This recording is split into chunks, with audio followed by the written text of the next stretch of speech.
श्रीमा Shri Arvind online Shri Arvind पाठचक्र रे योगदान करथिबा भाई बापा मन को नमस्कार। आज आलोच्य विषय संगति आमर साधना। संगति आमर साधना प्रसंग रे आलोचना करबा निमंते कटक जिला डालीजोड़ा श्री अरविंद श्री क्षेत्र प्रभात भाई प्रभात कुमार नायक को मु अनुरोध करुछि। प्रभात भाई तांकर वक्तव्य प्रदान करंतु।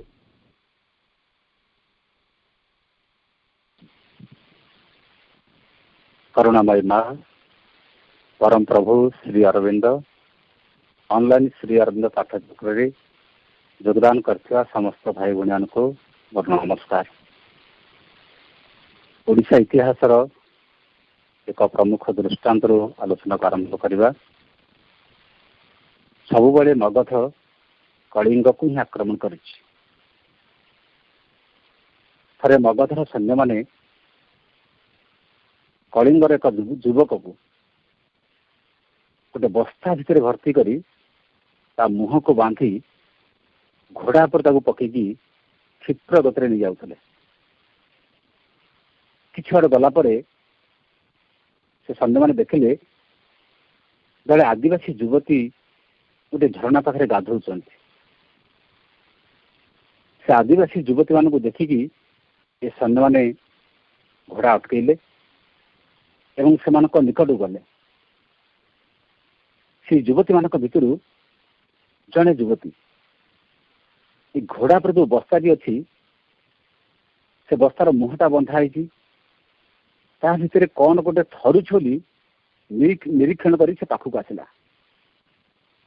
जहाँकि से बस्तार मुह को जमी फिटे देती तार भितर जड़े युवक बाहर बयस 16 वर्ष कि 17 वर्ष ना था खारबेल। खारबेल को मुहटी गोटे कपड़ा पट्टी बंधा भी होता जमी सी चित्कार करें ना चित्कार कले जमी शुभ ना से पार्टी से कपड़ाटी युवती जन खोलदेले। खारबेल थे युवक असीम शक्ति सामर्थ्य वीरत्व पाखे प्रचुर थिला। से कौन कले से सैन्य मान सहित से युद्ध कले। युद्ध कर परास्त कले। से परास्त कर सारा पर ये आदिवासी युवती जेहतु रक्षा करती विवाह करले। तापर से राज्य को फेरी आसिले एवं कलिंग को यथार्थ भाव में सुशासक पालन कले। मझे मझे से आदिवासी युवती पाखु से जाते जेहेतु स्त्री हिसाब से वर्ण कर समस्त दायित्व से देती कथा से बुझी। एमती गोटे संपर्क राजा सहित से आदिवासी बस्ती भी होगला। समुदाय से आदिवासी बस्ती जिते अधिवासी थे खारबेल सहित गोटे सुसंपर्क प्रतिष्ठा होगला। जो दाक्षिणात्य अधिकार करने से जाती आदिवासी प्रजा मान ही खारबेल को साहाय्य कर समस्त सहायता भी से देते। सतवाहन जो आक्रमण करथिला ये समस्त प्रजा मान ही खारबेल को सहायता देते एवं यही मान सहायता रे खारबेल समग्र दाक्षिणात्य को अधिकार करके से कलिंग को गोटे स्वतंत्र राज्य सुशासन देवारे समर्थ होते। यह था खारबेल गोटे मानविक सहृदयता। आदिवासी बस्ती आदिवासी लोक मान संगे गोटे सुसंपर्क सुसंगति सहृदयता पारस्परिकता यहाँ निज भितर सृष्टि होता से लोक से देते। आम समस्त गोटे मानविक सहृदयता गोटे सुसंगति बहुत आवश्यक। भारतवर्ष इतिहास को जो बहुत समय पढ़ती और देखती अनेक समय भारतवर्षर पतन होते मुसलमान शासक मान द्वारा केतबेले बहिर्देशर विभिन्न शासक मान द्वारा एवं केतबेले इंग्रेज जाति से द्वारा या पछरे मूल कारण जब आम खोजा देखा मूल कारण हूँ भातृविवाद। भारतवर्ष पतनर मूल कारण हूँ भातृविवाद भाई भाई भितर संघर्ष। द्वितीय कारण यदि खोजा पारस्परिकतार अभाव ये परस्पर परस्पर को କେହି ଆମେ ଭଲ ପାଆନ୍ତି ନାହିଁ। परस्पर परस्पर को गोटे हीनमन्यता दृष्टि देखते, जड़े जन को हीय दृष्टि देखुचे। जदि गभीर भाव में विचार कर देखा सतरे कौन जड़े जन को निस्वार्थपर भाव सेमती गोटे दिव्यतार सहित जड़े भल पाई पारुछि कि टिकी स्वार्थ पाइले मनुष्यटी परस्पर परस्पर शत्रु छिड़ा पुणी भी दरकार पड़े जी शत्रु छिड़ा होती पुणी से व्यक्ति जीवन दवाई प्रतिज्ञा भी करुच्ची। गोटे मनुष्यर ये गोटे द्वैत गुण केतबे से व्यक्ति शत्रु छिड़ा होती पुणी केतबे से व्यक्ति जीवन दवाई पन करुच्ची। यहाँ गोटे जीवन विराट विस्मय, यहाँ गोटे जीवन रहस्य बोली आप कहतु, रहेलिका बोली कहतु, जीवन कौतूहल बोली कहतु, जहाँ भी हूँ जहाँ भी पछे हो ये आम जीवन भितर एक कथा अच्छी। आज भारत वर्ष में प्रकृतिर अभाव कौन? आज अर्थर अभाव नहीं, भारतीय मान पाखे आज अर्थर अभाव नहीं। ये देश सुनार देश, अभाव हूँ पुरुषार्थर। पुरुषार्थ हूँ गोटे पुरुषत्व। पुरुषत्व माने नुह जने केते क्षमतार प्रतिष्ठित है, केते टंका रोजगार कला, केते बड़ कोठाघर कला, ता ना केते जश ख्याति प्रतिष्ठित है, सीटा पुरुषार्थ नुह। पुरुषार्थ हूँ जमी गोपबंधु लेखा लिखिं स्वदेशर प्रीति जाहृदय जागी सत नर नारी पाई अलिभा जागता प्रति रक्तबिंदु मरणता केवे नहीं। स्वदेशर प्रीति जाहृदय जागी देश प्रति जहाँ भितर भल पाइबा सृष्टि होती, देश प्रति तार ममता सृष्टि होती सत नर नारी पाई जे सबू लोक जी भल पाऊ शह शह लोक जी निजर कर अलिभा दागता प्रति रक्तबिंदु पृथ्वी को रक्तबिंदु गोटे अलिभा दाग भली से चलीगले से व्यक्ति स्तर विदा नहीं गले से व्यक्ति जीवित मरणता केवे नहीं। से व्यक्तिर मृत्यु हुए संसार दूषण चलीगले से अमर।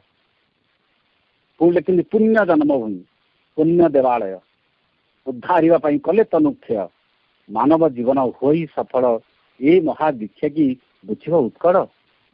पुण्य जन्मभूमि आम जन्मभूमि हूँ आम पुण्य। जननी जन्मभूमि स्वर्गादपि गरीयसी आम बहुत समय मंत्र को आम कहूँ। जन्मभूमि आम पुण्यभूमि एटा देवालय मंदिर भाई उद्धार कले तनुक्षय जे जन्मभूमि को उद्धार करने जे जीवन को दौड़ी जीवन को जे बाजी लगे समर्पण कर मानव जीवन हो ही सफल मनीष हेले भी जीवन सफल ये महादीक्षा की बुझ उत्कल। यही कथा बुझे गोपबंधु लिखिते कविता यहाँ उत्कलवासी उत्कल प्राण बुझु जड़े जड़े व्यक्ति था जी समग्र जगत को निजर करती कौ गुण कौ चेतना आम इतिहास पढ़ीचु फरासी राष्ट्र विप्लवर तीन मूल कथा थिला। तीन मूल कथा कौन? Liberty, equality, fraternity. गोटे स्वाधीनता लिबर्टी, इक्वालिटी हूँ समानता एवं फ्रेटर्निटी हूँ भ्रातृत्व। फरासी राष्ट्र विप्लवर यहीटा ये तीन शब्द बा तीन मुख्य प्रसंग थिला। मनुष्य जाति कथा चाहे समस्त आम लिबर्टी चाहूँ, इक्वालिटी चाहूँ, फ्रेटर्निटी चाहूँ। हुए तो संघर्ष करके स्वाधीनता मनुष्य पाई पारे। इंग्रेज जाति सहित भारत वर्षर युवक मैंने संघर्ष करके स्वाधीनता पाइले। हाँ गोटे दृष्टि आम आज इंग्रेज मान स्वाधीन कि आम निज पाखे निजे पराधीन आमरी लोक ही आमको पराधीन कर निजर शत्रु ही निजक निजे पराधीन कर अलग दिग। समानता समानता कहले ये गोटे समस्त समान बंचे से कथा भी आज सेमती ना। भातृत्व आप चिंता करूँ भातृत्व कौन टंका देदेले मिल भातृत्व कौन क्षमतार मिल भातृत्व भी किए प्रतिष्ठा कर मनुष्य भितर भल पाइबा भाई भाई भितर जो संपर्क भाई भाई भितर जो भल पाइबा भाई भाई भितर जो सुसंगति यहाँ संसार केही करें नहीं। केवल मनुष्यर चेतनार विकास आत्मार विकास बिना ये कामटा किए कर संगति शब्द आम जो कहूँ संगतिर अन्य नाम हूँ संपर्क। संगति शब्दर मूल अर्थ जदि कह संपर्क बोली कह संपर्क पुणी कौन दुई जनक भितर भल संपर्क आम कहू बंधुतार संपर्क बा सुसंगति अच्छी आम कहू। जदि दुई जनक भितर भल मनोभाव अच्छी भल मिलामिशा अच्छी जदि भल संपर्क बंधुत्व अच्छी आमको भितर सुसंगति अच्छी एवं प्रत्येक व्यक्ति आउ जन व्यक्ति सागर संपर्क रखा बाध्य। संपर्क एटी बिना मनुष्य चली पारिब नाही। जीवन लक्ष्य पूरण दिगरे बंधुतार संपर्क निहाती आवश्यक। आपण जीवन जो लक्ष्य नहीं आसती मनुष्य जीवन जहाँ लक्ष्य से लक्ष्य पाई तो किसी ना संपर्क आप निश्चय दरकार। मेडिकल जो आम जाऊँ मेडिकल जीवार उद्देश्य नहीं बेड्रे शोवा, उद्देश्य होती रोग को भल करके आसवा निरोग होकर आसवा। कि से रोग को भल करने जन बेड्रे शोपे जब आवश्यक अच्छी बेड बर्तमान शोवा रोग को भल करने जन बेड्रे शोब कि उद्देश्य नुह बेड्रे शोवा। ठीक सेमती आम संसार को आसार उद्देश्य नुह खाली संपर्क सृष्टि करवा। संपर्क ये सृष्टि करती आम जीवन लक्ष्य को पूरण दिगरे जी आमको सहायता करुच्ची जी आमको साहाय्य कर संपर्क आमर अनिर्बार्य संपर्क निश्चय रही। आप देखो नदी में जो बही चले नदी जो आग को जाऊँगी सी को झरणार पानी को संग्रह करुच्ची नाड़र पानी की संग्रह करुच्ची जमीर पानी की संग्रह करुच्ची कितने आड़ू कितने पानी की संग्रह करी नदी में तार बही बही चलती समुद्र दिगरे। ठीक सेमती आम जो संसार में बहु लोक साथ मिशुचु बहु लोक साथ चलुचु विभिन्न लोक विभिन्न अनुभूति विभिन्न एक्सपीरियंस चलुचु ये सबू संसार भितर आप चलिया चलिया बाध्य। कारण राति पाइले अनेक लोक सागर मिशा अनेक लोक संस्पर्श आसवा अनेक लोक साथ चलवा तेणु अनेक लोक सागर संपर्क भी हम समाज में विभिन्न प्रकार लोक सागर मिलमिशिकी चलिया बेले आम बहुत प्रकार शिखुचु। जो विभिन्न लोक साथ मिशुंट अनेक लोक विभिन्नता शिखुंट क्या व्यवहार शिखुंट क्या कथबार्ता शिखुंट मैंने लोक साथ मिसला बेले अटोमेटिक तार व्यवहार शिखुच। आप देखिए बहुत लोक था किसी लोक था से सब सीमा भितर ही था सीमा भितर आम जहाँ कहते कूह बेंग जमी गोटे कूहरे गोटे बेंग अच्छी गोटे समुद्र बेंग आसी कहूँ कहला देखी मो जगह केते विराट कूह बेंग खोजी कहला कौन मो ठार बड़ समुद्र बेंग कहूँ ये कौन तू तो यू डे पड़े सेपट सीमार पहुँचुचु मु जो जगार आसी मु जो रहे एमती जीवन सारा डेली मतलब तार सीमा पाइबनी ये विश्वास करनी कूह बेंग विश्वास करनी हाँ केते बड़ हो आउ टे बड़ हो कौन आउ 10 हाथ चौड़ा हो कि आउ 15 हाथ चौड़ा हो ये सेम कथा कहूँ। समुद्र बेंग ताको शेष में नहीं आई देखू से समुद्र नहीं छाड़देला पर ये कूह बेंग देखुची प्रकृत में समुद्र केते बड़ न देखा जाए कूह बेंग समुद्र केते बड़ बोली जान केमी। बहुत लोक सीमा भितर अच्छा सीमा भितर आने सी जोड़ा जानते सी जोड़ा बुझी सी जोड़ा को अनुभव करती अधिक किसी बड़ बा भल अच्छी से जानते ना। आप देखिए बहुत लोक अच्छा इच्छार टिके व्यतिक्रम गले भयंकर विरक्त होती तमें सी जोटा भावी से कथा टिके अलग होगा एत विरक्त एत विचलित होती से देखिले जान से लोक मैंने गरम आम चिंता करवा मन करूँ आम गोटे जगह जाइए अच्छा समस्ते मो मन सहित चलिए ना मु समस्त मन सहित चलि आम जो संगति कथा कहते पारस्पर कथा कहते मिल चलिया कथा कहते परंतु आम गोटे जगह जाइचु से जगह आम देखा समस्ते आम सांगे चलिए ना आम निजे से चलवा मु निजे से चलि ना से समस्ते मो साथ चलिए। बहुत लोक अच्छा किसी लोक अच्छा से अन्य साथ चली पारते नहीं परंतु गोटे जगह जन जा चली पार माने ता मन सहित से निजक चल पारना ता मन जहाँ भावी सी जहाँ चिंता कर लोक साथ चल पारनी तो विरक्त लगुच। अन्यर मन को नहीं चलवे साधना दरकार आ निजर मन को अन्य पर लदिबारे एटा की साधना इतने बहादुरी कौन। बहुत लोग आप देखिए से जहाँ भावी जहाँ इच्छा करती जहाँ चिंता करती मन को अन्य मान लदती मु जोड़ा कहूँ ठीक मु जोड़ा भावी ठीक निज मन को अन्य मान जाहिर करें ये की साधना ये साधना नुह। साधना हूँ अन्य मानकर सहित संपर्क रखा अन्य मान सहित गोटे सुसंगति अर्जन करवा यहाँ हूँ गोटे सुसंपर्क बा संगति। गोटे विचारशील लोक विचारवंत लोक बुझा लोक बुझे बेसी कौन बहादुरी जो लोक बुझुची बुझे कौन बहादुरी जी न बुझुची बुझे बेसी बहादुरी। परंतु गोटे कॉलेज पिला पाठ पढ़वे बेसी किसी शिक्षक कष्ट करा पड़े नहीं कि प्रथम क्लास पिला पाठ पढ़वे जी प्रथम क्लास पिला जी बुझी पार्टी सी ही प्रकृत शिक्षक कारण पिला भितर बुझार क्षमता ना ता भर जी बुझी पारा जी सी प्रकृत शिक्षक आ जी बुझी पार्टी बुझे कि बहादुरी। सेमती जो जगार प्रतिरोध अवस्था अच्छी जो विपरीत अवस्था अच्छी से विपरीत जगार प्रतिरोधी अवस्था जी चली पारुची जी बुझी पारुची जी से आडजस्ट हो पार्टी आप जानते से लोक संगति चलवार शिक्षा लाभ कर प्रकृत संगतिर अर्थ से बुझी संगति देखो कहीं आम भितर नष्ट हुए संगति केमती आम भितर अर्जन भी हुए निज पर यही भावना तो मनर ना कह जी जहाँ निजर बोली भाविला सी जानिला ये मो निज लोक आउ जन को जड़े पर भावुने सी पृथक बोली देखुची निज पर ये भावटा केवल ही मनर केवल मनर आम समस्ते शरीर पृथक प्रत्येक शरीर देखिए अलग कि मनरे जड़े निजे निज अन्य निजर भावी पार परिवार लोक कहतु समाज लोक कहतु अनुष्ठान लोक कहतु जड़े अन्य निजर भाविले क्षति कौन निजर भाविले आप खुशी रहिए निजर बोली भाविले जी निजर करपारा से लोक देखिए जगत में खुशी और शांति रन्य को निजर करवा ही गोटे सबुठार गोटे उच्चतर कला गोटे महत्तर कला एक दिव्य कला सबू लोक ये कम करपारती ना एक ही कहुए संगतिर साधना अन्य को निजर करवा अन्य को आपणार करवा अन्यर मन नहीं चलवा यहीटा ही प्रकृति गोटे संगतर साधना सुंदर साधना बहुत समय आप देखा आम निजे निजे देखा आम तो सब बेले ही अन्य निर्भर कर बंचुच अन्य निर्भर कर बंचुच माने धरतु मोबाइल बर्तमान आम शुणुचु ये मोबाइल जन किए द्वारा आम शुणुचु आम जहाँ खाद्य खाऊ जन किए चाष कर खाद्य खाऊ जहाँ पोशाक परिधान करूँ जन किए कर पोशाक परिधान करूँ जो रास्तार चलुचु से रास्ता तो जन किए रास्ता चलुचु जो बहीटा पढ़ुचु से बही जन किए लिखी से बही पढ़ी ज्ञान आहरण करूँ गोटे मनीष देखिए विचार कर शिखे आम प्रतिदिन प्रति मुहूर्त प्रति सेकेंड अन्य निर्भर कर चलुचु आउ जो आम सब अन्य निर्भर कर चलुचु तेल आमर पर किए है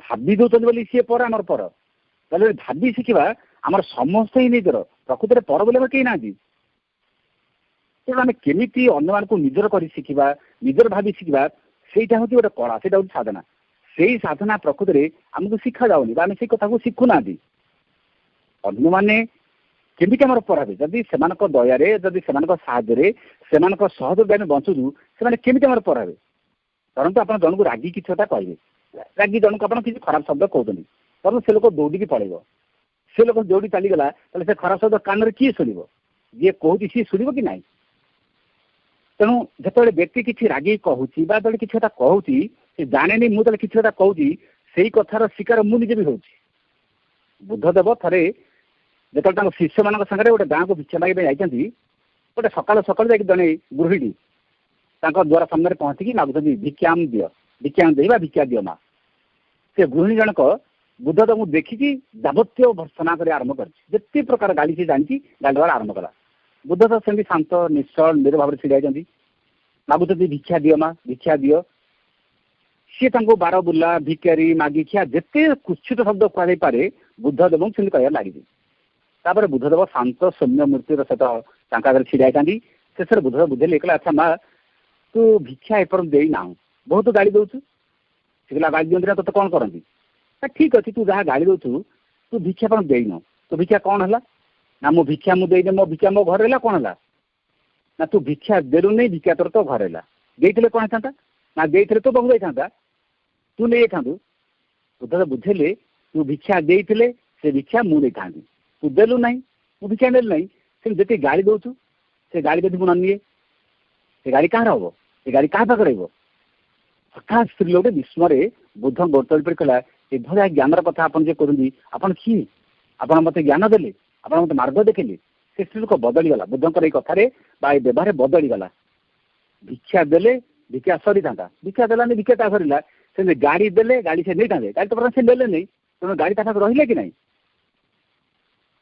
अर्थ बुद्ध कह चाहती भल व्यवहारटा आगे तम आड़ आरंभ हो बहुत समय आम आशा करती आमको समस्ते भल व्यवहार देखते आम समस्त भावुँ अनेक लोक मैंने भावती आमको अन्य भल व्यवहार देखा निज आड़ भल व्यवहार देखिले असुविधा कौन परंतु आप जड़े गाड़ी कर जड़े गाड़ी दौरान आपन भी गाड़ी देले सी गाड़ी दौरान आपन भी गाड़ी देले बर्तमान दी जन सामान हो कि नहीं सी गाड़ी दौरे आप गाड़ी देले दी जन तो सामान नहीं देले आउ दी जन सामान हो ताले ए बड़ किए सान किए उड़ेला ए उच्च किए नीच किए है दी जन तो सामान नहीं गले गाड़ी देवा तो साधारण लोकर कम गाड़ी नदवा हूँ असाधारण लोकर कम गाड़ी की सही जाऊँगी असाधारण लोकर कम टी असाधारण हवा जीवन यात्रा जीवन चला पथरे टी सबुदिन शिखा चेष्टा करवा टी असाधारण असाधारण हवा माने टी साधक हवा टी छोटिया साधक पछू टी सहिबा चेष्टा करा मन कर आप जड़े गाड़ी कर ଆପଣ ସହିଗଲେ।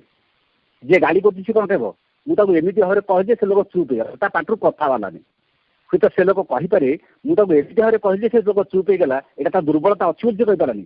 କିନ୍ତୁ ସିଏ ଜାଣନ୍ତି ନାହିଁ ଏ ଲୋକ ଯିଏ ସହିଗଲା ମାନେ ଇଏ ଚାହିଁନି ସଂଗତି ନଷ୍ଟ ହଉ, ଇଏ ଚାହିଁନି ଭାତୃତ୍ୱ ନଷ୍ଟ ହେଇଯାଉ, ଇଏ ଚାହିଁନି ସମ୍ପର୍କ ନଷ୍ଟ ହଉ। ସମ୍ପର୍କ ରହୁ ବୋଲି ଇଏ ସହିଗଲା, ସଂଗତି ରହୁ ବୋଲି ଇଏ ସହିଗଲା। ନହେଲେ ସିଏ ଗାଳି ଦଉଛି, ଇଏ ବି ଗାଳି ଦେଇପାରନ୍ତା ନା। ପରିବାର ଭିତରେ, ଅନୁଷ୍ଠାନ ଭିତରେ ଆମେ ଯଦି ଏଇଭଳିଆ କଥାକୁ ଯଦି ଜୀବନରେ ଅଭ୍ୟାସ କରିବା, ତାହେଲେ ଆପଣ ଦେଖିବେ ଏଇସବୁ କଥା ଆମକୁ ଜୀବନରେ ବହୁତ ପରିବାରକୁ, ଅନୁଷ୍ଠାନକୁ, ଆମ ଜାଗତିକ ପରିବେଶକୁ ସୁନ୍ଦର କରିବା ବହୁତ ସାହାଯ୍ୟ କରିବ। ଆମ ଶାସ୍ତ୍ର ଲେଖା ହେଇଛି ଜିହ୍ୱାଗ୍ରେ ମିତ୍ର ବାନ୍ଧବା ଜିହ୍ୱାଗ୍ରେ ମରଣ ଧ୍ରୁବମ୍। ଜିହ୍ୱାଗ୍ରେ ମିତ୍ର ବାନ୍ଧବା, ଆପଣ ଜିଭ ଅଗରେ ସାରା ସଂସାରକୁ ମିତ୍ର କରିବେ। ଜିଭ ଅଗରେ ମାନେ ଆପଣ କେମିତି ଶବ୍ଦ କହୁଛନ୍ତି, ଶବ୍ଦକୁ ନେଇକି ଆପଣ ମିତ୍ର ସୃଷ୍ଟି କରିବେ, ନହେଲେ ଶତ୍ରୁ ବି ସୃଷ୍ଟି କରିବେ। ଶବ୍ଦ ଉପରେ ସବୁ ନିର୍ଭର କରୁଛି। ଜଣେ କୋଉ ଭାବରେ, କୋଉ ଚେତନାରେ କ'ଣ ଶବ୍ଦ ପ୍ରୟୋଗ କରୁଛି ତାହାର ଉପରେ ସବୁ ନିର୍ଭର କରୁଛି। ଜିହ୍ୱାଗ୍ରେ ମରଣ ଧ୍ରୁବମ୍, ଆପଣ ଜିଭରେ ମଧ୍ୟ ଜଣକୁ ମାରି ଦେଇପାରିବେ, ଜିଭରେ ଜଣକୁ ବଞ୍ଚେଇ ଦେଇପାରିବେ, ଜିଭରେ ଜଣକୁ ମାରି ଦେଇପାରିବେ। ଏମିତି ଗୋଟେ ଶବ୍ଦ କହନ୍ତୁ, ହୁଏତ ଜଣେ ଜଣେ ଲୋକ ଆତ୍ମହତ୍ୟାରେ ଯାଉଥିଲା ବେଳେ ଫେରି ଆସନ୍ତି, ଏ ଶବ୍ଦ ବି ଅଛି। ଆଉ ଏମିତି ଗୋଟେ ଶବ୍ଦ ଅଛି, ଲୋକ ଭଲ ଲୋକଟା ମଧ୍ୟ ସେ ମୃତ୍ୟୁ ଆଡ଼କୁ ଚାଲି ଯାଉଛି। ତାମାନେ ଶବ୍ଦକୁ ନେଇକି ଦେଖନ୍ତୁ ଜୀବନରେ କି ପ୍ରକାର କ୍ଷତ ସୃଷ୍ଟି ଏସବୁ କଥା ଅଛି। ସଂଗତି ନଷ୍ଟର ଯଦି ବେଶୀ କାରଣ ଆମେ ଖୋଜିବା, ଆମ ଶବ୍ଦ, ଆମ ବ୍ୟବହାର, ଆମ ମାନସିକତା, ଇଏ ତା ବହୁତ ନିର୍ଭର କରୁଛି।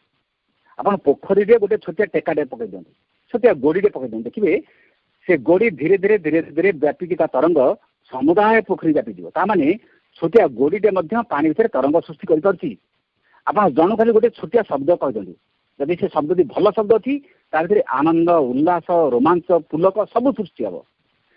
ଯଦି ଶବ୍ଦ ଭିତରେ ବିଷାଦ ଅଛି, ଖେଦ ଅଛି, ଦୁଃଖ ଅଛି, ନୈରାଶ୍ୟ ଅଛି, ତାହେଲେ ସେ ଶବ୍ଦ ମଧ୍ୟ ତା ଭିତରେ ପୁରା କ'ଣ କ୍ୟାନ୍ସର ଭଳି ମଧ୍ୟ କ୍ଷତ ସୃଷ୍ଟି କରିଦେବ। ତେଣୁ ସମ୍ପର୍କ କୁହନ୍ତୁ, ସଂଗତି କୁହନ୍ତୁ, ପାରସ୍ପରିକତା କୁହନ୍ତୁ, ଏସବୁ କେତେ ମୂଲ୍ୟବାନ। ଭଗବାନ ଆମକୁ ଅମୂଲ୍ୟ ସମ୍ପଦ ଦେଲେ କଥା କହିବାର ଶବ୍ଦ। ସେ କଥା କହିବାର ଶବ୍ଦକୁ କେତେ ମାତ୍ରାରେ ଆମେ ସଦୁପଯୋଗ କରନ୍ତି କି ଦୁରୁପଯୋଗ କରନ୍ତି। ଆମେ ଆଜିକାଲି ସବୁଦିନ ଆମେ ଜାଣନ୍ତି ଯାବତୀୟ ପ୍ରକାର ଖବରକାଗଜ, ସମ୍ବାଦପତ୍ର ଆମେ ପଢ଼ୁଛନ୍ତି, କଥାକୁ ନେଇକି, ଶବ୍ଦକୁ ନେଇକି, ବାକ୍ୟକୁ ନେଇକି କ'ଣ କ'ଣ ସବୁ ହେଉଛି, ସମାଜ କ'ଣ ହେଉଛି, ପରିବାର କ'ଣ ହେଉଛି, ଅନୁଷ୍ଠାନ ବି କ'ଣ ହେଉଛି। ଆପଣ ଦେଖନ୍ତୁ ଅକ୍ଷରମାନଙ୍କୁ ସଜେଇ ଦେଲେ ତା ଶବ୍ଦ ହେଇଯାଏ। ଓଡ଼ିଆରେ 49ଟି ଅକ୍ଷର ବା ଇଂଲିଶରେ 26ଟି ଅକ୍ଷର, 26ଟି ଲେଟର, ସେ 26 ହେଲା 49ଟି। ଏଇ ଅକ୍ଷରକୁ ତ ସଜେଇଲେ ଶବ୍ଦ ହେଉଛି, ଆଉ ଶବ୍ଦକୁ ତ ସଜେଇଲେ ବାକ୍ୟ ହେଉଛି। ଯୋଉ ଅକ୍ଷରକୁ ସଜେଇ ଦେଲେ ଶବ୍ଦ ହେଉଛି, ସେଇ ଶବ୍ଦ ମାନେ ମନ୍ତ୍ର ବି ହେଉଛି। ଆଜି ଆମେ ଯୋଉ ମନ୍ତ୍ର ଉଚ୍ଚାରଣ କରୁଛନ୍ତି ବା ଯୋଉ ମନ୍ତ୍ରରେ ଦେବତାଙ୍କୁ ଆବାହନ କରୁଛନ୍ତି, ସିଏ ତ ସେ ଅକ୍ଷରକୁ ନେଇକି। କୋଉ ଅକ୍ଷର କୋଉଠି ସଜେଇ ଦେଲେ ସେ ମନ୍ତ୍ର ହେଇଯିବ, ଏହାର ଏକ ଜ୍ଞାନ ନୁହେଁ କି? ଏବଂ ଯୋଉ ଅକ୍ଷର ସଜେଇ ଦେଲେ ମନ୍ତ୍ର ହେଉଛି, ପୁଣି ସେଇ ଶବ୍ଦକୁ ବା ସେଇ ଅକ୍ଷର ଯୋଡ଼ିଦେଲେ ତାର ପୁଣି ଗ୍ରନ୍ଥ ବି ହେଉଛି। 26ଟା ଲେଟରରେ ଶ୍ରୀରାମ କେତେ ଲେଖିଛନ୍ତି ବହି। ଆମ ସମଗ୍ର ଜୀବନ କାଳ ଭିତରେ ସେ ବହି ପଢ଼ିଲେ ସରିବ, ଗୋଟେ ଘର ଭର୍ତ୍ତି ହେଇଯିବ ଯେତିକି ବହି ସେ ଲେଖିଛନ୍ତି।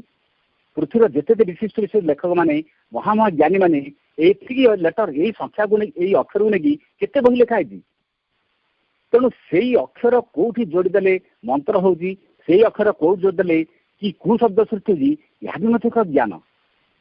ତେଣୁ ଯିଏ ଏଇଭଳିଆ ଅକ୍ଷରକୁ ସଜେଇ ଜାଣିଛି, ସାରା ସୃଷ୍ଟିକୁ ମଧ୍ୟ ଜାଗ୍ରତ ବି କରିଦେଇ ପାରିବ ଶବ୍ଦ ଦ୍ୱାରା। ଆମ ଦେଶର ସାଧୁମାନେ, ସନ୍ଥମାନେ, ବିଦ୍ୱାନ ଲୋକମାନେ ଏଇଭଳି ଆଧ୍ୟାତ୍ମିକ କଥା କହି କହି ଏ ଦେଶକୁ ଅନେକ ସମୟରେ ପତନ ରକ୍ଷା କରିଛନ୍ତି। ସାଧୁ ସନ୍ଥମାନେ କେତେ ଘର ବି ମଧ୍ୟ ଯୋଡ଼ି ଦେଇଛନ୍ତି, କେତେ ବ୍ୟକ୍ତିଙ୍କ ଜୀବନକୁ ସୁଧାରି ଦେଇଛନ୍ତି। ଏସବୁ ଶବ୍ଦର ପ୍ରଭାବ ନା କ'ଣ? ଯୋଗ ସମାନ ବହିରେ ସେ ଗୋଟେ ବାକ୍ୟ ଲେଖିଛନ୍ତି। ଆପଣ ଦେଖନ୍ତୁ ଗୋଟିଏ ବାକ୍ୟର କି ପ୍ରଭାବ। ମୁଁ ଖାଲି ଗୋଟିଏ ବାକ୍ୟ କହୁଛି, ତାଙ୍କର ତ ସବୁ ବାକ୍ୟ ମନ୍ତ୍ର, ସବୁ ବାକ୍ୟ ତ ଅମୃତର ଶବ୍ଦ, କିନ୍ତୁ ଗୋଟିଏ ବାକ୍ୟ ମୁଁ କହୁଛି, ସେ ବାକ୍ୟ ଯୋଗ ସମାନ ବହିରେ ଅଛି। ଆପଣ ଦେଖିବେ ସେ ଗୋଟେ ବାକ୍ୟ ଭିତରେ ତାଙ୍କର ଏଣ୍ଟାୟାର ସନ୍ଦେହ ଯୋଗର ସାର ତତ୍ତ୍ୱ କିନ୍ତୁ ଅଛି। ସେ ଗୋଟେ ବାକ୍ୟରେ କହୁଛନ୍ତି, ସେଇ ପରମ ଅନନ୍ତ ନିର୍ବିଶେଷ ଆମ ଭିତରେ ଯିଏ ସମ୍ଭାବନା ଭାବରେ ଅନ୍ତର୍ଗୁଢ଼ ହୋଇ ରହିଛନ୍ତି, ସତେ ଯେପରି ଏକ ପ୍ରସ୍ଫୁଟନ ଦ୍ୟୋତ କୁଡୁମଳ ସଦୃଶ। ଏ ଗୋଟିଏ ବାକ୍ୟ ବୁଝନ୍ତୁ। ସେ ବାକ୍ୟକୁ ସେ କହୁଛନ୍ତି, ସେଇ ପରମ ଅନନ୍ତ ନିର୍ବିଶେଷ। ପରମ ଶବ୍ଦ କହିଲେ ଯାହା ଆପଣ ବୁଝନ୍ତୁ, ଅନନ୍ତ କହିଲେ ଯାହା ଆପଣ ବୁଝନ୍ତୁ, ଭାବନ୍ତୁ, ଅନୁଭବ କରନ୍ତୁ। ଶବ୍ଦର ୟାର ଗଭୀରତାକୁ ଶବ୍ଦରେ ବୁଝେଇ ହେବ ନାହିଁ। ପରମକୁ ଆପଣ କ'ଣ ବୁଝେଇବେ, ଅନନ୍ତକୁ କ'ଣ ବୁଝେଇବେ, ନିର୍ବିଶେଷ କହିଲେ କ'ଣ ବୁଝିବେ, ଅନୁଭବ କରିବା କଥା। ସେଦିନ ଗୋଟିଏ ବାକ୍ୟ ଭିତରେ ପରମ ଶବ୍ଦ ବ୍ୟବହାର କରିଛନ୍ତି, ଅନନ୍ତ ଶବ୍ଦ ବ୍ୟବହାର କରିଛନ୍ତି, ନିର୍ବିଶେଷ। ନିର୍ବିଶେଷର ବିପଦ ହେଉଛି ସବିଶେଷ। ଭଗବାନ ସଗୁଣ ନିର୍ଗୁଣ କୁହାଯାଏ, ବ୍ୟକ୍ତ ଅବ୍ୟକ୍ତ କୁହାଯାଏ, ନିର୍ବିଶେଷ ବୋଲି ଭଗବାନ ସେଠି ବର୍ଣ୍ଣନା କରୁଛନ୍ତି। ଯେ ନିର୍ବିଶେଷ ଆମ ଭିତରେ ଯେ ସମ୍ଭାବନା ଭାବରେ ଅନ୍ତର ଗୁଡ ହେଇଯାଇଛନ୍ତି। ପୁଣି ଆମର ଭିତରେ ସେଇ ଅଛନ୍ତି, ପରମ ଅଛନ୍ତି, ଅନନ୍ତ ଅଛନ୍ତି, ନିର୍ବିଶ ଅଛନ୍ତି। କେମିତି ଅଛନ୍ତି ନା ସମ୍ଭାବନା ଭାବରେ ଅନ୍ତର ଗୁଡ ହେଇଯାଇଛନ୍ତି। ଆମ ଭିତରେ ଗୁଢ ଲୁଚିକି ଅଛନ୍ତି। କେମିତି? ସତେ ଯେପରି ଏକ ପ୍ରସ୍ଫୁଟନ ଦ୍ୟୋତ କୁଡୁମଳ ସଦୃଶ। ପ୍ରସ୍ଫୁଟନ ଦ୍ୟୋତ ଫୁଟିବା ଫୁଟିବା ଉଦ୍ୟତ ହେଇକି ଅଛନ୍ତି ବା ଅପେକ୍ଷାରେ। କୁଡୁମଳ କହିଲେ କଢ, ଗୋଟେ କଢ ଯେମିତି ଫୁଟିବା ଫୁଟିବା ଅପେକ୍ଷାରେ ଥାଏ, ଠିକ୍ ସେମିତି ସେଇ ପରମ ଅନନ୍ତ ଆମ ଭିତରେ ପ୍ରକାଶ ଅପେକ୍ଷାରେ ଅଛନ୍ତି। ଏ ହେଲା ଶ୍ରୀଙ୍କର ସମୁଦାୟ ଯୋଗର ସାର ତତ୍ଵ ଗୋଟେ ବାକ୍ୟ ଲେଖିଛନ୍ତି। ଆପଣ ପରମ କହିଲେ ଗୋଟେ ଗ୍ରନ୍ଥ ହେଇଯିବ, ବା 100 ଦିନ ବି କହିହେବ। ଅନନ୍ତ ବିଷୟରେ କହିଲେ ମଧ୍ୟ ଗ୍ରନ୍ଥ ହେଇଯିବ। ଅନନ୍ତ ବିଷୟରେ କହିଲେ ତ ମାସ ମାସ କହିଲେ ବି ସରିବନି। ଯାହା ବି ଆପଣ କୁହନ୍ତୁ ଆକୁ ନେଇ ଗ୍ରନ୍ଥ ହେଇଯିବ। ତାହେଲେ ସମୁଦାୟ ଦେଖନ୍ତୁ ମାନସିକ ସ୍ତର କେତେ ବିକଶିତ ଥିଲେ, କେତେ ବିରାଟ ତତ୍ତ୍ୱ ଗୋଟେ ଶବ୍ଦରେ ଜଣେ ରଖିଦେଇ ପାରନ୍ତି। ଯେମିତି ଆପଣ ଗୋଟେ ବସ୍ତା କଏନକୁ ଆପଣ ହୀରା ଭିତରେ ରଖିଲେ, ହୀରା ଗୋଟେ ବସ୍ତା ଦରକାର ନାହିଁ, ହୀରା ଅଳ୍ପ ଟିକେ ହୀରାରେ ଗୋଟେ ବସ୍ତା କଏନର ମୂଲ୍ୟ ରହିଯିବ। ବା ଟଙ୍କା ନୋଟକୁ ଆପଣ କହନ୍ତୁ ବା କଏନ କହନ୍ତୁ, ସିଏ ଯେତିକି ସୁନା ଏତେ ଜିନିଷ ଦରକାର ନାହିଁ, ସୁନା ଅଳ୍ପ ଟିକେ ହେଲେ ମଧ୍ୟ ତାର ଭିତରେ ସବୁ କଏନର ମୂଲ୍ୟ ରହିଯିବ। ସେମିତି ଶ୍ରୀ ଅରବିନ୍ଦଙ୍କର ଯୋଉ ବାକ୍ୟ, ତାଙ୍କର ଯୋଉ ଶବ୍ଦର ପ୍ରଭାବ, ବିରାଟ ବିରାଟ ସୁସ୍ଥ ତତ୍ତ୍ୱକୁ ମଧ୍ୟ ଗୋଟେ ଗୋଟେ ଶବ୍ଦ ଭିତରେ ଗୋଟେ ବାକ୍ୟ ବିଷୟ ରଖିଛନ୍ତି। ଆମେ ଏଟାକୁ ବୁଝିବା କଥା। ସଂଗତି କାହିଁକି ଆଜି ନଷ୍ଟ ଦେଖନ୍ତୁ, ଦେବତା ଓ ଅସୁରମାନଙ୍କ ଭିତରେ ଗୋଟେ ଦିନ କଥାବାର୍ତ୍ତା ହେଲେ। ଦେବତାମାନେ କହିଲେ ବର୍ତ୍ତମାନ ସୃଷ୍ଟିରେ ସତ୍ୟ ଯୁଗ ପ୍ରତିଷ୍ଠା ହେବ। ଅସୁରମାନେ କହିଲେ ସତ୍ୟ ଯୁଗ ପ୍ରତିଷ୍ଠା ହେବ, ଆମେ କରେଇଦେବୁ ନାହିଁ। ଅସୁରମାନେ କହିଲେ ଆମେ କରେଇଦେବୁ ନାହିଁ। ଦେବତାମାନେ କହିଲେ ସୃଷ୍ଟିରେ ସତ୍ୟ ଯୁଗ ଆସିଲାଣି, ପ୍ରତିଷ୍ଠା ହେବ ଏବଂ ଏହାଦ୍ୱାରା ଲୋକମାନେ ବର୍ତ୍ତମାନ ସତ୍ୟରେ ବଞ୍ଚିବେ। ଅସୁରମାନେ କହିଲେ ଆମେ ତ କରେଇଦେବୁ ନାହିଁ। ଦେବତାମାନେ କହିଲେ ତମେ କରିଦେବନି ମାନେ କ'ଣ କରିବ ନା, ଯୋଉ ସତ୍ୟ ପ୍ରତିଷ୍ଠା ବୋଲି ତମେ କହୁଛ, ସତ୍ୟ କେମିତି ପ୍ରତିଷ୍ଠା ହେବ? ମନୁକର କ'ଣ ହେଇଥିବ ନା କ'ଣ? ତା ପାଇଁ ସଂଗଠନ ଦରକାର, ତା ପାଇଁ ଅନୁଷ୍ଠାନ ଦରକାର, ତା ପାଇଁ ପ୍ରତିଷ୍ଠାନ ଦରକାର। ସେଇ ଅନୁଷ୍ଠାନ ଯିଏ ସବୁ ତିଆରି ହେବ, ଯୋଉ ସଂଗଠନ ସବୁ ତିଆରି ହେବ, ତାରି ଭିତରେ ପଦ ପଦବୀର ମୋହ ଏମିତି ଲୋକମାନଙ୍କ ମୁଣ୍ଡରେ ଆମେ ପୁରେଇ ଦେବୁ ଯେ ଲୋକମାନେ ଅନୁଷ୍ଠାନ ଛାଡ଼ିକି ପଦ ପଦ ଭିତରେ ଗୋଡ଼େଇଥିବେ। ଆଜି ଦେଖନ୍ତୁ ସାରା ସଂସାର ଅବସ୍ଥା ସେଇଆ। ପରିବାର କହନ୍ତୁ, ଅନୁଷ୍ଠାନ କହନ୍ତୁ, ରାଷ୍ଟ୍ର କହନ୍ତୁ, ଯୁଆଡ଼େ କହନ୍ତୁ, ସମସ୍ତେ ବର୍ତ୍ତମାନ ପଦବୀ ପଛରେ କ୍ଷମତା ପଛରେ ଇତି ପାଗଳ ଯେ ସେବା କୁଆଡ଼େ ଗଲା, ତ୍ୟାଗ କୁଆଡ଼େ ଗଲା, ଜୀବନ ଲକ୍ଷ୍ୟ କୁଆଡ଼େ ଗଲା। ଆମେ ସମସ୍ତେ କହୁଛୁ ଆମର ପଦବୀ ଦରକାର, ପଦବୀ ବିନା କାମ ବୋଧେ ହେଇପାରିବ ନାହିଁ। ଏଇ କଥାରେ କହନ୍ତୁ ସଂଗତି କେମିତି ପ୍ରତିଷ୍ଠା ହେବ? ସଂଗତି ଏଇସବୁ ଜିନିଷକୁ ନଷ୍ଟ କରିଦିଏ। ବ୍ୟକ୍ତିର ସ୍ୱଭାବ ସମସ୍ତେ ସଂସାର ଅଲଗାମୀ ହେଇଯାଉଛି। ଗୋଟେ ହାତୀ ଶୁଖିଛି କି ମରିଯିବ ପଛେ ସିଏ କେବେ ଶିକାର କରି ଖାଇବ? ପଶୁ ମାଂସ ଖାଇବ? ଡାଳ ପତ୍ର ଖାଇବା ତାର ସ୍ୱଭାବ। ଗୋଟେ ସିଂହଟେ ଶୁଖିଛି ମରିଯିବ ପଛେ ସେ ଡାଳ ପତ୍ର କେବେ ଖାଇବ? ଶିକାର ନ ମିଳିଲେ ଶୁଖିଛି ମରିଯିବ ପଛେ ସେ ଡାଳ ପତ୍ର ଖାଇବନି। ତାମାନେ ହାତୀ ମାଂସ ଖାଇବନି, ସିଂହ ଡାଳ ପତ୍ର ଖାଇବନି। ଇଏ ହେଉଛି ଚେତନା। ସିଂହର ଚେତନା ମାଂସ ଖାଇ ବଞ୍ଚିବ, ହାତୀର ଚେତନା ସେ ତୃଣଭୋଜୀ ପ୍ରାଣୀ, ସେ ତୃଣ ଖାଇବ। ପ୍ରତ୍ୟେକ ବ୍ୟକ୍ତିର ସେମିତି ଗୋଟେ ଚେତନା ଅଛି। ସେ ଚେତନା କ'ଣ? ଯାହା ଭିତରେ ତ୍ୟାଗର ଚେତନା ଅଛି ସେ ଜୀବନରେ କେବଳ ତ୍ୟାଗ କରିବ। ଯାହା ଭିତରେ ଭୋଗର ଚେତନା ଅଛି ସେ ଭୋଗ କରିବ। ଯାହା ଭିତରେ ଅଧିକାର ବୋଧ ଚେତନା ଅଛି ସେ ଅଧିକାର କରିବ। ଯାହା ଭିତରେ ଶୋଷଣ କରିବା ଚେତନା ଅଛି ସେ ଶୋଷଣ କରିବ। ତେଣୁ ସଂଗତି କାହିଁକି ନଷ୍ଟ ହୁଏ? ବ୍ୟକ୍ତି ଯେତେବେଳେ ତ୍ୟାଗକୁ ଭୁଲିଯାଏ, ସେବା ଭୁଲିଯାଏ, ଯେତେବେଳେ ଅଧିକାର ବୋଧ ଆସିଯାଏ, ସେଇଠି ପରିବାର କହନ୍ତୁ, ଅନୁଷ୍ଠାନ କହନ୍ତୁ, ଦେଶ କହନ୍ତୁ, ଜାଗତିକ କ୍ଷେତ୍ରରେ ଏଇଠି ପାରସ୍ପରିକତା, ସହଯୋଗ, ସଂଗତି ସବୁବେଳେ ନଷ୍ଟ ହେବା ଲାଗିଛି। ଗୋଲାପ ଗଛରେ ଆପଣ ଦେଖିଛନ୍ତି କଣ୍ଟା ବି ଅଛି, ଫୁଲ ବି ଅଛି, କିନ୍ତୁ ଲୋକମାନେ କୋଉଟା ଦେଖନ୍ତି? କଣ୍ଟାକୁ କେହି ଅନାନ୍ତିନି, ଫୁଲକୁ ଲୋକ ଅନାନ୍ତି। ସେଇ ଡାଳରେ ଫୁଲ ଫୁଟିଛି ପୁଣି କଣ୍ଟା ବି ଅଛି, କିନ୍ତୁ ଲୋକମାନେ ଫୁଲକୁ ଦେଖନ୍ତି, କଣ୍ଟାକୁ କେହି ଦେଖନ୍ତିନି। ଠିକ୍ ସେମିତି ଜୀବନରେ ମନୁଷ୍ୟର ବ୍ୟବହାର ଯଦି ମଧୁର ହେଇଗଲା, ଆପଣ ଯଦି ସେ ଲୋକ ଅନ୍ୟର ଆଦର ପାଇବ, ଅନ୍ୟ ପାଖରେ ଆଦର ପାତ୍ର ହେବ। ଯଦି କଣ୍ଟା ଭଳି ବ୍ୟବହାର ହେଲା, କଣ୍ଟାକୁ ଯଦି ଆଡ଼େଇ ଦିଅନ୍ତି ସେ ବ୍ୟକ୍ତି ମଧ୍ୟ ସମାଜ ଆଡ଼େଇ ଦେବ। ବ୍ୟବହାର ମଧୁର, ବ୍ୟବହାର ମାଧୁର୍ଯ୍ୟରେ ପୂର୍ଣ୍ଣ ହେଲେ ଜୀବନଟା ଫୁଲ ଭଳି ଫୁଟିଯିବ। ସେଇଠି ଆମ ଋଷିମାନେ କହୁଥିଲେ ସାଙ୍ଗଚ୍ଛଧ୍ୱମ୍ ସମ୍ବଦଧ୍ୱମ୍ ସମ୍ଭୋ ମନାସି ଜାଣତ। ସାମ୍ ଗଚ୍ଛଧ୍ୱମ୍ ସମସ୍ତେ ଗୋଟିଏ ମାର୍ଗରେ ଚାଲ। ସମ୍ବଦଧ୍ୱମ୍ ସମସ୍ତେ ଗୋଟିଏ କଥା କୁହ, ଗୋଟିଏ ଶବ୍ଦ ଉଚ୍ଚାରଣ କର ବା ଗୋଟିଏ ଶବ୍ଦକୁ ଆବୃତ୍ତି କର। ସମ୍ଭୋ ମନାସି ଜାଣତ ସମସ୍ତେ ଗୋଟିଏ ମନ ନେଇକି ଚାଲ। ଯେମିତି ଯାତ୍ରା ପାଟିରେ ଆପଣ ଦେଖିଥିବେ କଳାକାରମାନେ ଷ୍ଟେଜରେ କିଏ ଭିକାରୀ ରୋଲ୍ କରୁଛି, କିଏ ରାଜା ରୋଲ୍ କରୁଛି, କେତେ କିଏ ରୋଲ୍ କରୁଛନ୍ତି। ସେଠି ଜଣେ ରାଜା, ଜଣେ କିଏ ଭିକାରୀ, କେତେ କେତେ ପ୍ରକାର ଅଭିନୟ କରନ୍ତି। କିନ୍ତୁ ଗ୍ରୀନ୍ ରୁମ୍କୁ ଆସିଲେ ସମସ୍ତେ ଗୋଟିଏ ଘରେ ଶୁଅନ୍ତି, ସମସ୍ତେ ଗୋଟିଏ ପତ୍ରରେ ଖାଆନ୍ତି, ସମସ୍ତେ ଭାଇ ଭାଇ, ସମସ୍ତେ ସମାନ। ଷ୍ଟେଜରେ ଅଲଗା, କିନ୍ତୁ ଗ୍ରୀନ୍ ରୁମ୍ରେ ବା ତାଙ୍କ ରହିବା ରୁମ୍ରେ ବିଶ୍ରାମ କକ୍ଷରେ ସମସ୍ତେ ସମାନ। ଏଠି ସେମିତି ଆମେ ସମସ୍ତେ ଜୀବନ ଯାତ୍ରା ପଥରେ କିଏ କ'ଣ ହେଇଛୁ ସେ ଅଲଗା କଥା, କିନ୍ତୁ ପରମାତ୍ମା ପାଖରେ, ଭଗବାନ ପାଖରେ ଆମେ ସମସ୍ତେ ଗୋଟିଏ ଗୋଟିଏ ପ୍ରକାର। ଏବଂ ଏଇଟା ଯେତେବେଳେ ଜୀବନ ବୁଝିପାରୁନୁ ବ୍ୟକ୍ତି ଆମେ, ସେଇଥିପାଇଁ ଆମର ବିଭେଦ ସୃଷ୍ଟି ହେଉଛି, ଅସଙ୍ଗତି ଆସୁଛି, ଆମ ଭିତରେ ପାରସ୍ପରିକ କଳହ, ଦ୍ୱନ୍ଦ୍ୱ ସୃଷ୍ଟି ହେଉଛି। ଆଚ୍ଛା, ଘର ଭିତରେ 10ଟା ଲୋକ 10 ପ୍ରକାର ପୂଜା ପ୍ରାର୍ଥନା କରିବେ, ଏଇଟା କି ସଂଗତି? ଘର ଭିତରେ ଜଣେ ରାମଚନ୍ଦ୍ର ପୂଜା କରିବ, ଜଣେ ହନୁମାନଙ୍କୁ ପୂଜା କରିବ, ଜଣେ କୃଷ୍ଣଙ୍କୁ ପୂଜା କରିବ, ଜଣେ ଜଗନ୍ନାଥଙ୍କୁ ପୂଜା କରିବ, ଜଣେ ତାରିଣୀ ପୂଜା କରିବ, ଜଣେ ସନ୍ତୋଷୀ ପୂଜା କରିବ। ଆପଣ କହିବେ ଆମ ଘର ଭିତରେ 100 ଦେବାଦେବୀ ପୂଜା କରୁଛୁ, ଆଉ ବଢିଆ, ସବୁ ସମସ୍ତ ଭକ୍ତ। ଏଇଟା ସଂଗତି ନୁହଁ, ଏଇଟା ବରଂ ଅଶ୍ରଦ୍ଧା। ଏଇଟା ଦେବାଦେବୀ ପ୍ରତି ଅଶ୍ରଦ୍ଧା ବୋଲି କୁହାଯିବ। ଯଦି ଗୋଟେ ଘର ଭିତରେ ବାପା ପୁଅ 2 ଜଣ ଦି ପ୍ରକାର ଦେବତାଙ୍କୁ ପୂଜା କରିବେ, ଏଇଟା ସଂଗତି? ଗୋଟେ ପରିବାର ଦେଖନ୍ତୁ, ହିରଣ୍ୟକଶ୍ୟପ ଶିବ ଭକ୍ତ, ଶିବଙ୍କୁ ପୂଜା କଲା। ପ୍ରହ୍ଲାଦ ବିଷ୍ଣୁ ଭକ୍ତ, ସେ ବିଷ୍ଣୁଙ୍କୁ ପୂଜା କଲା। ସେ ପରିବାର ଅବସ୍ଥା କଣ ହେଲା? ବାପା ବିଷ୍ଣୁ ଭକ୍ତ, ପୁଅ ବାପା ଶିବ ଭକ୍ତ, ପୁଅ ବିଷ୍ଣୁ ଭକ୍ତ। ବାପା ଶିବ ଭକ୍ତ ବାଧ୍ୟ କଲା ତୁ ବି ବିଷ୍ଣୁ ମାନେ ଶିବ ଭକ୍ତ ହୁଅ, ତୁ ବି କଲା। ବିଷ୍ଣୁ ହେଲେ ଏ ସୃଷ୍ଟିର ମୂଳ, ସିଏ ହେଲେ ସ୍ୱୟଂ ଭଗବାନ, ସିଏ ହେଲେ ଆଦି ବ୍ରହ୍ମ, ତାଙ୍କୁ ଛାଡ଼ିକି ଶିବ ତାଙ୍କର ଅଂଶ, ତାଙ୍କୁ ହିଁ ପୂଜା କରିବି। ଏଇ କଥାରେ ଦ୍ୱନ୍ଦ୍ୱ ସୃଷ୍ଟି କି ସେ ପରିବାର ଅବସ୍ଥା କଣ ହେଲା? ହିରଣ୍ୟକଶ୍ୟପ ମରିଲା କି ନାହିଁ? ଅର୍ଥାৎ ଗୋଟେ ଘର ଭିତରେ ବାପା ପୁଅ ଭିତରେ ସଂଗତି ନ ରହିଲେ ସେ ପରିବାର ଭିତରେ କିଏ ତ ଗୋଟେ ମରିବ ନା ନାହିଁ? ବାପା ମରନ୍ତୁ କି କିଏ ଗୋଟେ ମରିବ ତ। ବାପାଟା ଯେହେତୁ କୁପଥଗାମୀ ବା ଯେହେତୁ ଆଶୀର୍ବାଦ ସମ୍ପନ୍ନ, ତାର ମୃତ୍ୟୁ ହେଲା। ତାହେଲେ ଘର ଭିତରେ 2 ଜଣ ସଂଗତି ନ ରହିଲେ ଏ ହେଉଛି ପାରିବାରିକ ଅବସ୍ଥା, ଭୟଙ୍କର ହେଇଯିବ। ଗଛରେ ଆପଣ ଦେଖନ୍ତୁ, ରାତି ବେଳା ଗୋଟେ ଗଛରେ କେତେ ଚଢ଼େଇମାନେ ରହୁଛନ୍ତି, ଶହ ଶହ ଚଢ଼େଇ ରହୁଛନ୍ତି। ସେମାନେ ତ କିଚିରି ମିଚିରି ଝଗଡ଼ା କରୁନାହାନ୍ତି। ରାତି ପାଇଲେ ପଡ଼ିଆରେ ଆମେ ଦେଖୁଛୁ ହଜାର ଗାଈ ଗୋରୁ ଚରୁଛନ୍ତି। ଜଙ୍ଗଲ ଭିତରେ କେତେ ପ୍ରକାର ପଶୁ ପକ୍ଷୀ ମାନେ ସମସ୍ତେ ସାଙ୍ଗ ହୋଇ ରହୁଛନ୍ତି। କିନ୍ତୁ ଗୋଟେ ଘର ଭିତରେ 2 ଜଣ କାହିଁ ଗୋଟେ ଘର ରହିପାରୁନାହାନ୍ତି। ଆଜି ଖବରକାଗଜ ଆପଣ ପଢ଼ନ୍ତୁ, ଟିଭିର ସମ୍ବାଦପତ୍ର ଦେଖନ୍ତୁ, ଗୋଟିଏ ଘର ଭିତରେ ଯୋଉ ସମ୍ପର୍କ ଏତେ ନିବିଡ଼ ହେବା କଥା, ଯୋଉ ସମ୍ପର୍କ ଭିତରେ ତ୍ୟାଗର ସମ୍ପର୍କ ହେବା କଥା, ଆଜି ସେଇ ସମ୍ପର୍କ ନେଇ କେତେ ତିକ୍ତତା, କେତେ ବିଭେଦ, କଣ କଣ ସବୁ ହଉଛି, ବହୁତ କଥା ଆମେ ସବୁ ଶୁଣିଛୁ, ଜାଣୁଛନ୍ତି। ତାମାନେ 2ଟି ମନ କେତେ ଅମଳ ବର୍ତ୍ତମାନ ହେଇଯାଉଛି। କୋଉଠି ଗୋଟେ ଅସୁବିଧା ରହୁଛି, ଅସଙ୍ଗତି ରହୁଛି ଜୀବନ ଭିତରେ। ଏଇ ସବୁ ସମ୍ପର୍କ ଆମେ କାହିଁକି ଚଳିପାରୁନୁ? ଚଢ଼େଇ ମାନେ ଗଛରେ ଏକ ହେଇ ରହୁଛନ୍ତି, ସେମାନଙ୍କ ଭିତରେ କଳି ଝଗଡ଼ା ହଉନାହାନ୍ତି। ପଡ଼ିଆରେ ଗାଈ ଗୋରୁ ମାନେ ଚରୁଛନ୍ତି, ତାଙ୍କ ଭିତରେ ଝଗଡ଼ା ହଉନାହାନ୍ତି। କିନ୍ତୁ ଗୋଟେ ମଣିଷ ଭାରି ସବୁ ଜିନିଷ କାହିଁକି? ଆକବରଙ୍କୁ ଥରେ ବୀରବଲକୁ ଥରେ ଜଣେ ମୁସଲମାନ ବ୍ୟକ୍ତି ଜଣେ ପଚାରିଲା। ମୁସଲମାନ ରାଜାଟେ ବୀରବଲଙ୍କୁ ପଚାରୁଛି, କହିଲେ ଆପଣ କହନ୍ତୁ, ବର୍ଷରେ କୁକୁର 3-4ଟା ଛୁଆ ଜନ୍ମ କରୁଛି, ଛେଳିଟେ ମଧ୍ୟ ବର୍ଷରେ 3-4ଟା ଛୁଆ ବି ଜନ୍ମ କରୁଛି, ସମାନ ତ? ଇଏ ଯେତିକି ଶାବକ ଜନ୍ମ ଦେଉଛି, ସିଏ ବି ସେତିକି ଶାବକ ଜନ୍ମ ଦେଉଛି। କିନ୍ତୁ ଆପଣ କହନ୍ତୁ, ଛେଳିମାନଙ୍କୁ ମଣିଷମାନେ ଏତେ ଖାଇବା ସତ୍ତ୍ୱେ ମଧ୍ୟ ଛେଳିମାନଙ୍କ ସଂଖ୍ୟା ଏତେ ବଢୁଛି, କୁକୁରମାନଙ୍କୁ କେହି ନ ଖାଇବା ସତ୍ତ୍ୱେ ମଧ୍ୟ କୁକୁରଙ୍କ ସଂଖ୍ୟା କାହିଁକି ଛେଳି ଭଳିଆ ବଢୁନାହିଁ? ବୀରବଲଙ୍କୁ ପଚାରିଲେ, ବୀରବଲ କହିଲେ ଗୋଟେ କାମ କରନ୍ତୁ, ଆପଣ ମୋତେ 100ଟା ଛେଳି ଦିଅନ୍ତୁ, 100ଟା କୁକୁର ଦିଅନ୍ତୁ, ମୁଁ ଆପଣଙ୍କୁ ଉଦାହରଣ ବୁଝେଇଦେବି। ସେ ରାଜା କଣ କଲେ, ରାଜ୍ୟର 100ଟା କୁକୁରକୁ ଏକାଠି କରିକି ଆଣିଲେ, ଗୋଟେ ଘର ଭିତରେ କହିଲେ ପୁରେଇ ଦିଅ, ଆଉ 100ଟା ଛେଳିକୁ ଗୋଟେ ଘର ଭିତରେ ପୁରେଇ ଦିଅ। ବର୍ତ୍ତମାନ ଗୋଟେ ରୁମ୍ରେ 100ଟା ଛେଳି ରହିଲେ, ଆଉ ଗୋଟେ ଘର ଭିତରେ 6ଟା କୁକୁର ରହିଲେ। ବୀରବଲ କହିଲେ 3 ଦିନ ପରେ ଦେଖ, 3 ଦିନ ଯାଏ କବାଟ ଖୋଲୁ ନା, 3 ଦିନ ପରେ ଆମେ ଦେଖିବା।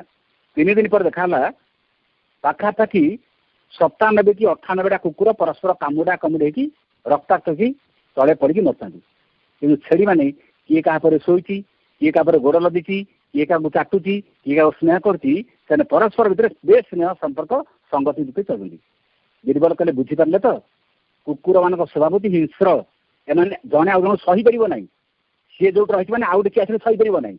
ଛେଳିମାନଙ୍କର ସ୍ୱଭାବ ହେଉଛି ସେମାନେ ପରସ୍ପରକୁ ଗେଲ କରିବେ, ସେମାନେ ଚାଟିବେ, ପରସ୍ପରକୁ ସ୍ନେହ କରିବେ। ତେଣୁ ଯେହେତୁ ସେମାନେ ପରସ୍ପରକୁ ଗେଲ କରୁଛନ୍ତି, ସ୍ନେହ କରୁଛନ୍ତି, ତାଙ୍କ ଭିତରେ ଗୋଟେ ସଦ୍ଭାବ ଅଛି, ସେମାନଙ୍କ ସଂଖ୍ୟା ବଢୁଛି। କୁକୁରମାନଙ୍କ ଭିତରେ ଯଦି ସଦ୍ଭାବ ଭଲ ନାହିଁ, ସେମାନଙ୍କ ଭିତରେ ହିଂସ୍ରତା ଅଛି, ତାଙ୍କ ସଂଖ୍ୟା କମୁଛି। ଅର୍ଥାତ୍ ମଣିଷ ଭିତରେ ହିଂସ୍ରତା ରହିଲେ ମଣିଷ କେମିତି ଅନ୍ୟକୁ ନିଜର କେମିତି କରିବ? ମଣିଷ ଭିତରେ ବୈରତା ରହିଲେ, ସ୍ୱାର୍ଥପରତା ରହିଲେ ସେ କେମିତି ଅନ୍ୟକୁ ନିଜର କରିବ? ଏଇଟା ଆଜିକାଲି ଦେଖନ୍ତୁ ଧୀରେ ଧୀରେ ବର୍ତ୍ତମାନ ବଢୁଛି। ମଣିଷ ଭିତରେ ଏଇ ପ୍ରବୃତ୍ତି ଆଜିକାଲି ବଢୁଛି। ଆନୁଷ୍ଠାନିକ ଜୀବନରେ କଥା ବେଶୀ ଆଜିକାଲି ହେଇଯାଉଛି। ପାରିବାରିକ ଜୀବନ ମଧ୍ୟ କଥା ସମାନ ଭାବରେ ଅଛି। ଗୋଟେ ସାଇକେଲରେ ଅନେକ ସ୍ପୋକ୍ ଅଛି, ସେ ସ୍ପୋକ୍ ଭିତରେ କୋଉଟା 1 ନମ୍ବର, କୋଉଟା 2 ନମ୍ବର? ଯଦି ଲୋକ ବୁଝନ୍ତେ, ପରିବାର କହନ୍ତୁ, ଅନୁଷ୍ଠାନ କହନ୍ତୁ, ଅନେକ ସ୍ପୋକ୍ ଭିତରେ କୋଉଟା 1 ନମ୍ବର, କୋଉଟା 2 ନମ୍ବର, ସବୁ ସ୍ପୋକ୍ ତ ପରସ୍ପର ଗୁନ୍ଥିକି ଅଛନ୍ତି।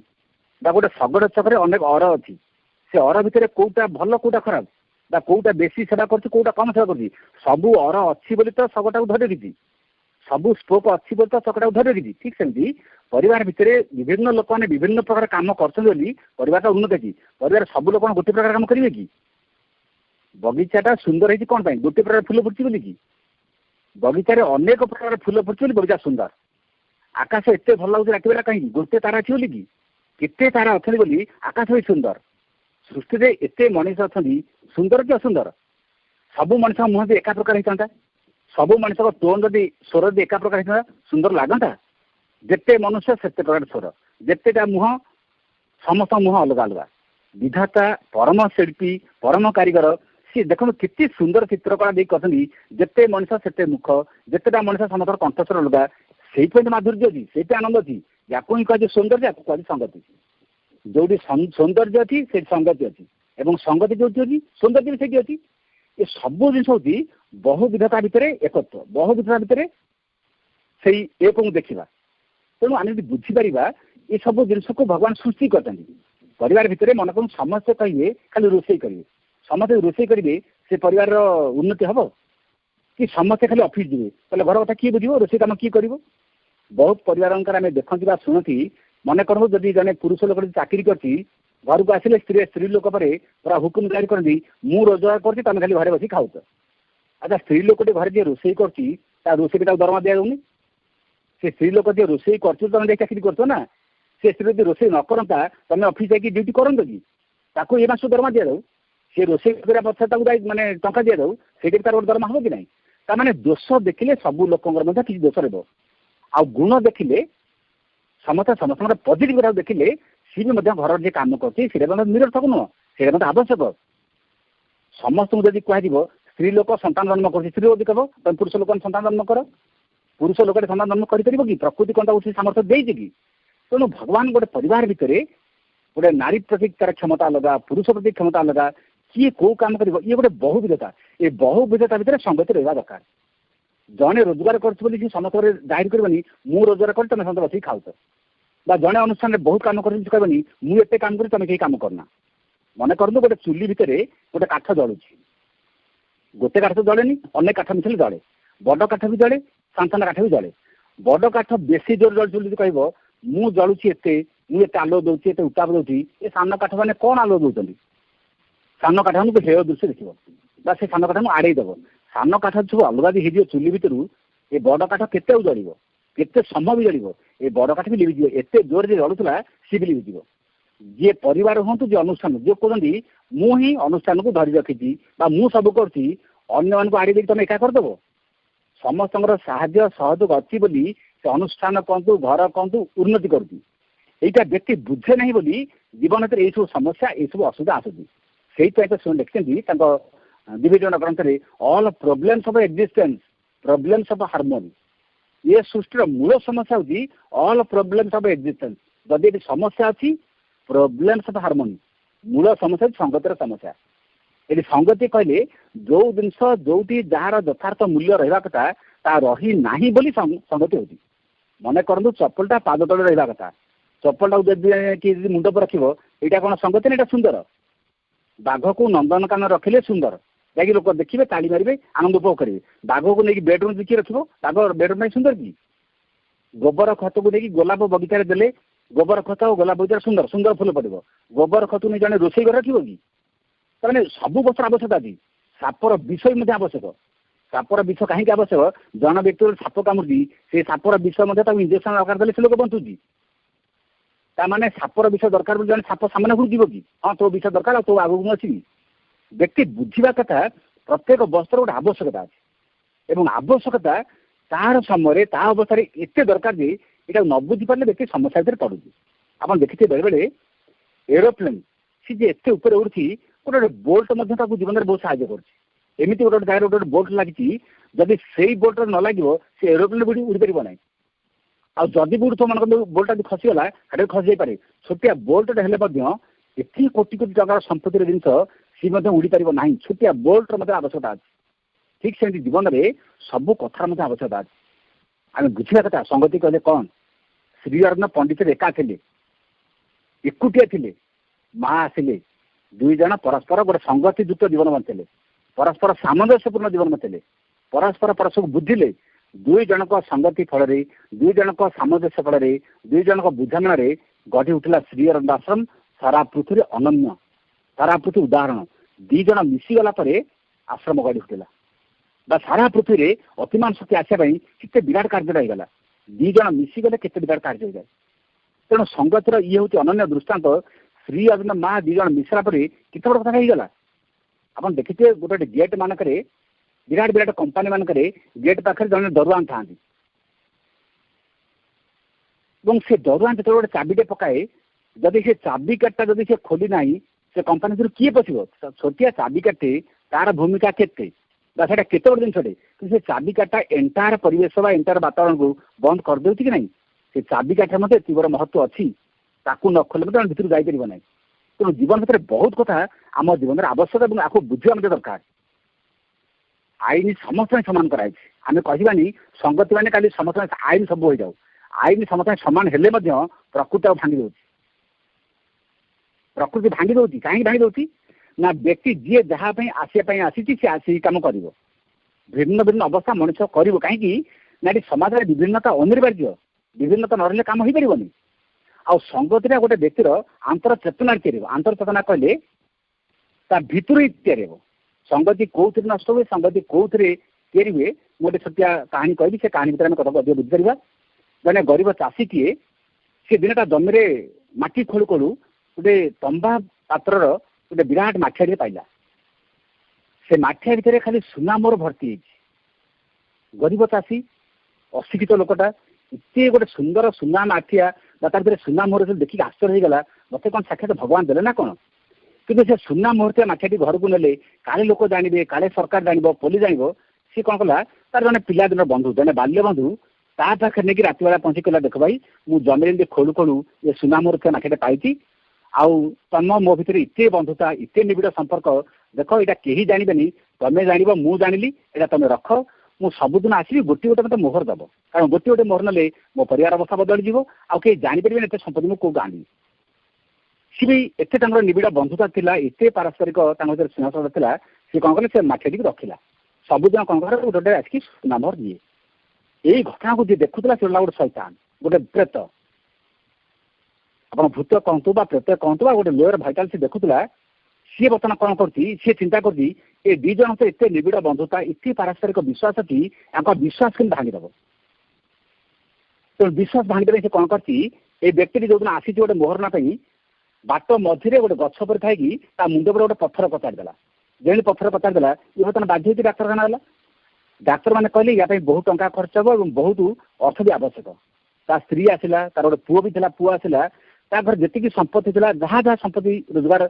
यही सुना मोहर आने सब बर्तमान खर्च हो गला से सेवाई तार रोगर भलाई खर्च हो गला डाक्तर कहते आहरी बहुत दरकार तापर स्वामी को से स्त्री पचार जी तो सुना जहाँ मो घर था जहाँ जहाँ अर्थ था सब खर्च होगा बर्तमान केमी आम औषध केमी आने डाक्तर केमी देवा तापर आसिक कहूँ देख मोर जड़े सांग अच्छा तुम्हें जाओ मागिब गोटे सुना मोहर से देवे तेणु आमर जी दरकार गोटे गोटे मागिक तुम आण जदि डाक्तर आमको दरकार बोली कहते गोटे मागिक आण ये स्त्री लोग कौन कला पुओ को बर्तमान पठेला से जहाँ ठिकाना देला पठेला से बंधु जी या भितर 15 दिन काल जेतु से जाई नहीं तेणु 15टा सुना मोहर पाखे रहीगला दवा कथा सी ये पिला कहले बापा पठेनि मत गोटे सुना मोहर दियो बापा मेडिकल अच्छा और से मत पठे सी एत विश्वासी बंधु सी कहले देख तुम बापा सबुदिन गोटे मोहर नवा कथा 15 दिन आसी ना 15टा नब गोटे कहीं नब एका थरक से 15टा देदेला से 15 देला घर को आसला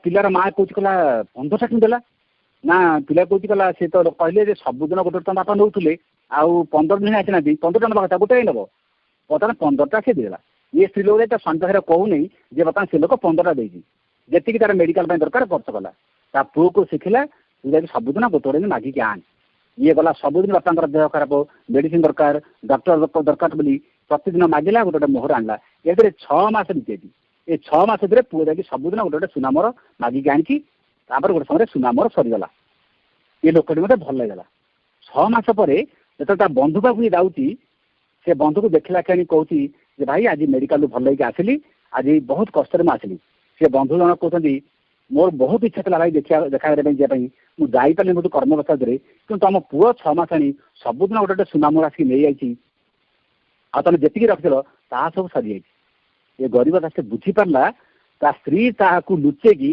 पुओ को पठेकी सबुदिन गोटे गोटे सुना मोहर आनी यही कथा से भूत बा शैतान गछपटे देखुची कहला एबे बंधु बंधुरे अविश्वास सृष्टि हम कारण ये गरीब भाव जे ये बोधे देने बोधे घर रखिदे यही भावना काल आसे बोली बर्तमान शैतान देखिए हसुची जहाँ आंकर बंधुत्व रहा ये गरीब आसे कि कहती बंधु को देख भाई ये सुना ये अर्थर उपर आम बंधुत्व आम स्नेह आम संपर्क आम भल पाइबा ये धन संपत्ति किना बिका धन